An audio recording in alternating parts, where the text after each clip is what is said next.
আমরা আমাদের জীবনে চেয়ে কিছু না পেলে বা জীবনের লক্ষ্যে পৌঁছাতে না পারলে মনে হয় জীবনে বেঁচে থেকে কি হবে। এই জীবনের কোনো মূল্যই নেই। কোনো কিছু মনের মতো না হলেই হতাশ আর ধৈর্যহারা হয়ে পড়ি। জীবন মানেই যুদ্ধ। এখানে দুঃখ, কষ্ট, হতাশা, না পাওয়ার বেদনা, এই সব কিছুর মিশ্রণই জীবন। যারা অল্পতেই হতাশ আর ধৈর্যহারা হয়ে যায় তারা জীবনের মানেই বোঝে না। জীবন যে কত সুন্দর আর এই পৃথিবীও কত সুন্দর রঙে ঢঙে সাজানো। এরপরই আসে আমাদের বাড়ির কথা। কেউ অনেকদিন বাড়ির বাহিরে থাকার পর বাড়িতে ফেরার যে আকুতি, তাই দেখবো আজকের এই ভিডিওতে। Hi, this is Irina and you are watching Irina's world. আর আজকের মুভি ব্লাইন্ড ম্যান। আমাদের গল্পের মেইন নায়ক মিস্টার ডেভিড, সে একজন অন্ধ মানুষ। কিন্তু মিস্টার ডেভিড জন্ম থেকে অন্ধ ছিল না। তার যখন 19 বছর বয়স, সে আর্মিতে ছিল।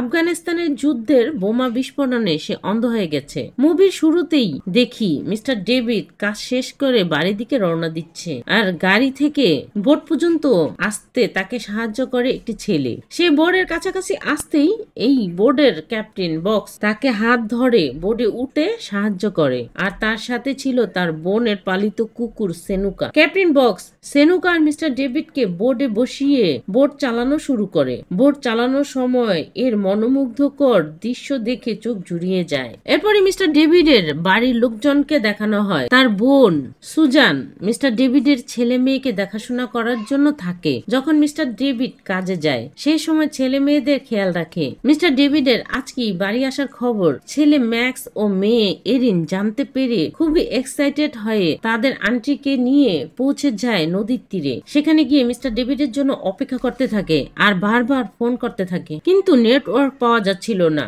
আর এদিকে মিস্টার ডেভিডও বারবার তার বোন সুজানের সাথে যোগাযোগ করার চেষ্টা করছিল, কিন্তু নেটওয়ার্ক পাচ্ছিল না। বোট কিছুক্ষণ চলার পরই ক্যাপ্টেন বক্স অজ্ঞান হয়ে যায়। মিস্টার ডেভিড কোন রকমের চলন্ত বোটটিকে থামায়, কিন্তু অনেক সময় পার হওয়ার পরও ক্যাপ্টেন বক্স এর জ্ঞান ফিরে আসে না। ডেভিডের বোন ডকে ঘন্টার পর ঘন্টা দাঁড়িয়ে থেকে ডেভিডের কাজের জায়গায় ফোন দেয়। সেখান থেকে জানতে পারে ডেভিড অনেক আগেই বেরিয়ে গেছে। এরপরও তারা ডকে দাঁড়িয়ে ডেভিডের জন্য অপেক্ষা করতে থাকে। মিস্টার ডেভিড ক্যাপ্টেন বক্সের জ্ঞান ফেরার অপেক্ষায় অনেকক্ষণ বোর্ডে অপেক্ষা করে। এরপরই ডেভিড খাবার পানি ও কিছু খাবার খুঁজে পায়, যেগুলো সব না খেয়ে অল্প অল্প খেয়ে রেস্কিউ টিমের জন্য অপেক্ষা করতে থাকে আর বারবার রেডিও এবং ফোনে যোগাযোগের চেষ্টা করছিল। এর মধ্যে প্রচন্ড ঝুম বৃষ্টি হতে শুরু করে। এই বৃষ্টির মধ্যেও বোর্ডেই অপেক্ষা করতে থাকে। রেস্কিউ টিমের ক্যাপ্টেন এসে জানায় সকাল হলেই তারা খোঁজার জন্য বেরিয়ে পড়বে, কিন্তু মিস্টার ডেভিড সকালেই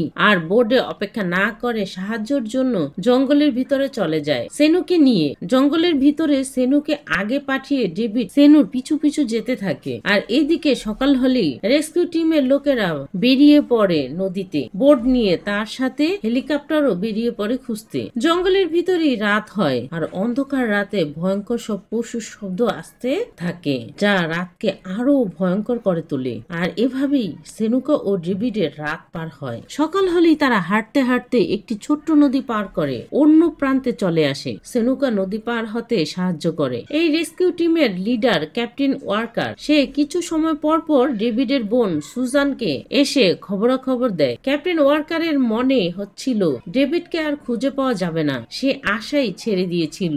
এর মধ্যে মিস্টার ডেভিডের ছেলে মাঝরাতে তার বোন এরিনকে ডাকা শুরু করে বাবাকে খুঁজতে জঙ্গলে যাবে। যেই ভাবা সেই কাজ, তারা দুজনেই জঙ্গলের উদ্দেশ্যে বেরিয়ে পড়ে। তার আন্টি যাতে চিন্তা না করে তাই একটি চিঠি লিখে যায়। জঙ্গলের আঁকা বাঁকা রাস্তা পার হতে সেনুকা সাহায্য করে মিস্টার ডেভিডকে। তাদের আন্টি চিঠি পড়ার পরই ক্যাপ্টেন ওয়ার্কারকে দেখায় যে তার ভাগনা ভাগ্নি বাবাকে খোঁজার জন্য জঙ্গলে চলে গেছে। এর মধ্যেই দেখি ডেভিডকে বাঘ আক্রমণ করতে চাইছিল, কিন্তু সেনুকা আর ফ্লেয়ার গানের সাহায্যে বাঘগুলোকে তাড়াতে সক্ষম হয়। এর মধ্যে ম্যাক্স আর এরিন জঙ্গলে বাবাকে খোঁজার জন্য বাঁশি বাজায়, আর জঙ্গলে আসার জন্য ম্যাক্স প্রয়োজনীয় বিভিন্ন সামগ্রী নিয়ে এসেছিল। এরপরে দেখি ক্যাপ্টেন ওয়ার্কার তার টিমের লোকজনকে বিভিন্ন দিকে যাওয়ার জন্য ভাগ করে দিচ্ছে। সুজান আর ক্যাপ্টেন ওয়ার্কার যায় একদিকে, ম্যাক্স আর এরিন সকালে খুঁজতে বের হলে তাদের যে ব্যাগ ছিল সেটা এরিনের হাত থেকে স্রোতে পড়ে যায়। এতে ম্যাক্স খুবই রেগে যায়, কারণ ওই ব্যাগের ভিতরে প্রয়োজনীয় জিনিসপত্র ছিল।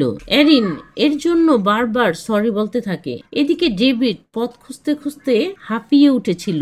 উপরে হেলিকপ্টারের শব্দ শুনে চিৎকার করতে থাকে, কিন্তু এই গভীর জঙ্গলের ভিতর থেকে ডেভিডের শব্দ হেলিকপ্টারে থাকা পাইলটরা শুনতে পায়নি। অন্যদিকে সুজান ও ক্যাপ্টেন ওয়ার্কার যেখানে যায় সেখানে নেকড়ের দল অপেক্ষা করছিল তাদের জন্য। এক নেকড়ে তো ক্যাপ্টেন ওয়ার্কারকে কামড় দেয়, কিন্তু সুজান সাহস করে একটা লাঠি দিয়ে নেকড়েকে আঘাত করলে সেটি পালিয়ে যায়। ক্যাপ্টেন ওয়ার্কারের জীবনও বাঁচে। এরপরই মিস্টার ডেভিড চিন্তা করে হেলিকপ্টার যেহেতু তাকে খুঁজছে, তাই সিগন্যাল পাঠানোর জন্য তার ফোনটি ভেঙে আয়না বের করে পকেটে রেখে দেয়। এদিকে ম্যাক্স আর এরিন তাদের সবকিছু হারিয়ে নদীর ধারে বসে থাকে। এরিনের ক্ষুধা লাগছে বললে ম্যাক্স বড়শি বানিয়ে মাছ ধরার চেষ্টা করে। তারা একটি মাছও পেয়ে যায়। এরপরে দুটো কাঠে কাঠ ঘষে আগুন জ্বালায় ও মাছ পুড়িয়ে খায় আর বাসার জন্য চিন্তা করতে থাকে। এরপরে মিস্টার ডেভিড নিজের কাছে থাকা খাবারের থেকে কিছু খাবার খায় ও সামনের দিকে হাঁটতে হাঁটতে এক গাছের গুড়িতে পা আটকে যায়। তখনই হেলিকপ্টার সামনে দিয়ে গেলে মিস্টার ডেভিড আয়নার টুকরাটা ও এদিকে মারলে রেস্কিউ টিমের লোকেরা তা দেখতে পায়, কিন্তু তাদের কাছে পর্যাপ্ত তেল না থাকায় আবার ফিরে আসে। মিস্টার ডেভিড যখন গাছের গুড়িতে আটকে থাকে, পা বের করতে না পারলে সেনুকাকে ছেড়ে দেয় সাহায্য আনার জন্য।